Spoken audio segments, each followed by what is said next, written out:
Bonjour ou peut-être bonsoir.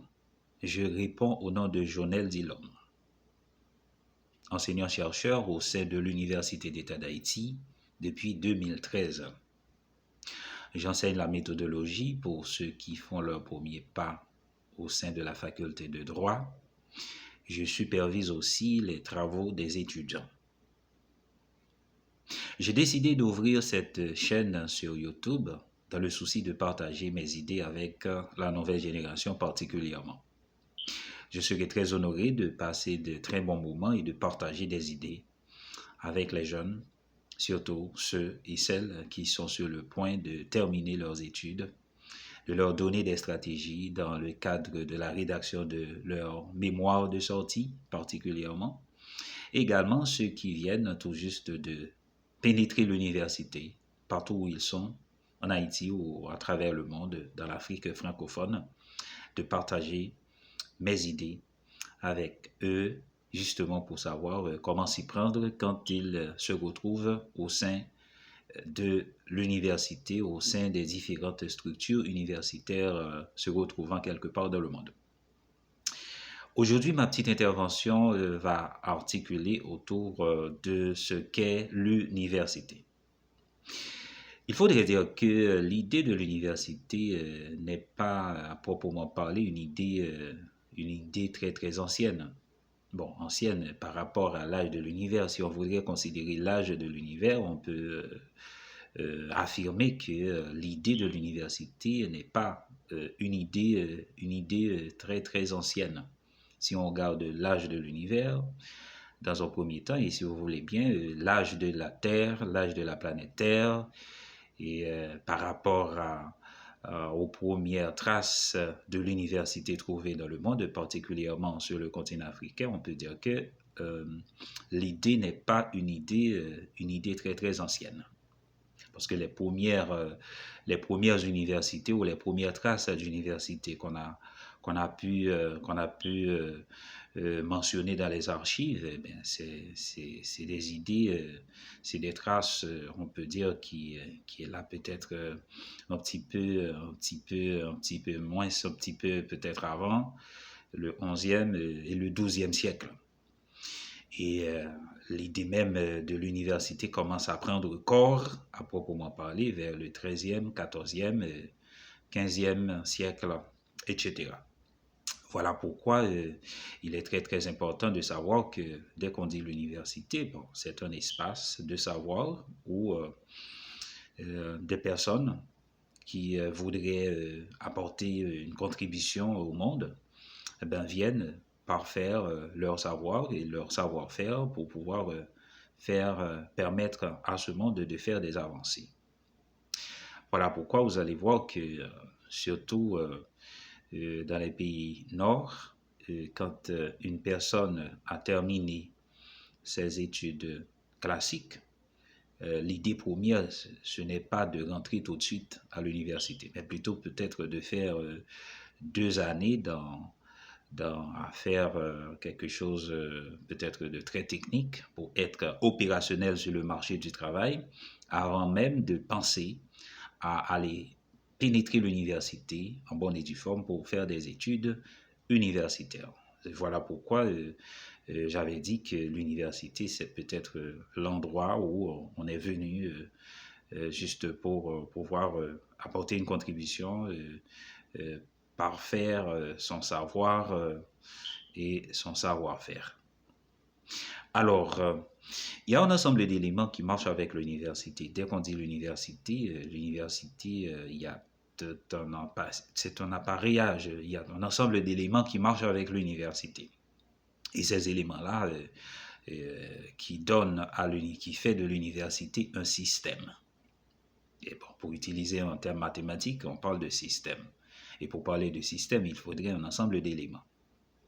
Le premier élément qui marche avec l'université, dès qu'on dit l'université, c'est peut-être d'abord et avant tout euh, les bâtiments imposants. Il y a le campus, il y a tous les composants qui marchent avec l'université. Vous aviez les infrastructures de base, le campus social, le campus pédagogique, etc. Maintenant, à côté de tout cela, il y a aussi, dès qu'on dit l'université, il faudrait voir une bibliothèque. Dès qu'on dit bibliothèque, c'est un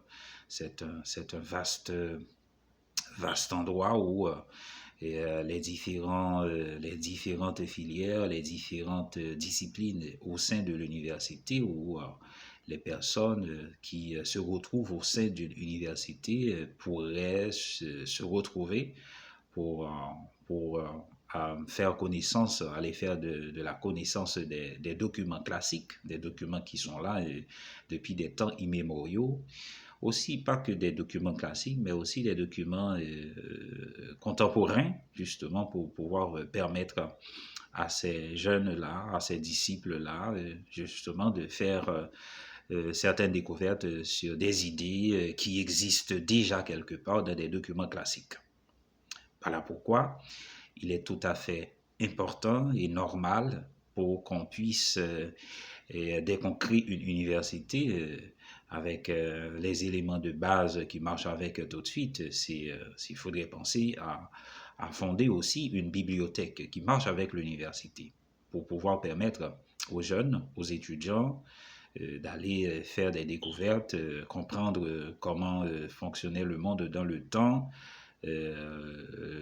la discipline dans laquelle ils sont en train de faire des expériences ou des études, ben, écoutez, pour qu'ils puissent bien savoir qu'ils ne sont pas là pour réinventer la roue, parce que la roue a été déjà inventée depuis le 16e siècle.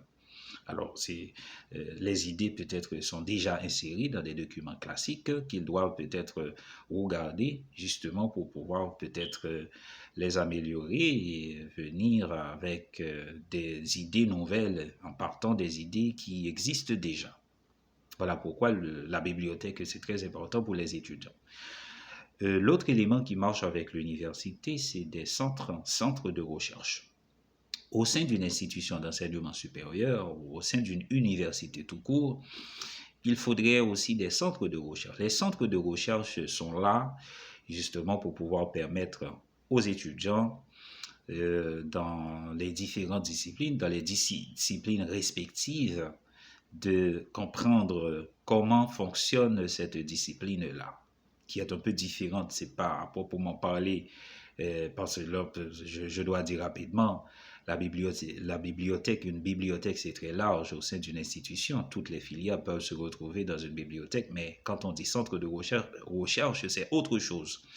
Dans le centre de recherche, maintenant, si par exemple, il y a une faculté de médecine au sein d'une université, cette faculté de médecine-là, dans une certaine mesure, doit avoir ce qu'on appelle, doit avoir ce qu'on pourrait appeler un centre de recherche en médecine où les étudiants peuvent s'y retrouver pour pouvoir comprendre certaines choses et aller faire des expériences. C'est à peu près la même chose s'il y a une faculté de droit. Il faudrait qu'il y ait un centre de recherche en droit pour les étudiants qui sont en train de faire des études en droit. C'est à peu près la même chose pour ceux qui sont en agronomie, pour ne citer que ces facultés-là ou ces unités de formation et de recherche-là.